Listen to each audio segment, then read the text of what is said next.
వయసు వచ్చిన ప్రతి ఒక్కడు గీతా గోవిందంలో విజయ్ దేవరకొండలాగా దీని గురించి కలలు కంటూనే ఉంటాడు. కానీ ఒక్కసారి చేసుకున్న తర్వాత ఈ కళ నిజం అవ్వకుండా ఉంటేనే బాగుండేది అనుకుంటాడు. అయినా మన డైరెక్టర్లు చాలా తెలివిగలోళ్ళు. హీరో హీరోయిన్ పెళ్ళవ్వగానే శుభం కాటేస్తారు కానీ వాళ్ళ పెళ్ళైన తర్వాత స్టోరీని సినిమా ఎవరు తీయరు. ఎందుకంటే లోపల ఏముండదు, మొత్తం డొల్లే.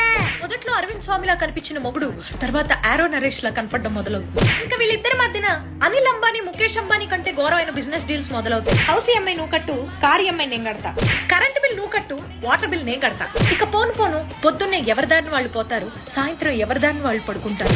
ఈ విధంగా పూర్తిగా రూమ్మేట్స్ లా మారుతారు. ఏళ్ళు గడుస్తున్న కొద్దీ ఒకరి మీద ఒకరికి ప్రేమానురాగాలు పెరిగేది ఒకే ఒక్క రోజు. అదే ఇద్దరు కూర్చుని ఒక ఫుల్లు కొట్టిన రోజు. వీళ్ళిద్దరూ ఒకరి మొహం ఒకరికన్నా స్విగ్గీ జొమాటో వాళ్ళ మొహం ఎక్కువ చూస్తూ ఉంటారు. ఒకే ఇంట్లో ఉన్న ఇన్స్టాగ్రామ్ రీల్స్ ఫార్వర్డ్ చేసుకోవడం తప్ప వీళ్ళ మధ్య పెద్ద కమ్యూనికేషన్ ఏ ఉండదు. ఇంటికి ఎవరైనా చుట్టాలు వస్తే అన్యోన్య దంపతులుగా వీళ్ళు ఇచ్చే పర్ఫార్మెన్స్ ఉంటుంది. అయ్యప్ప సాక్షి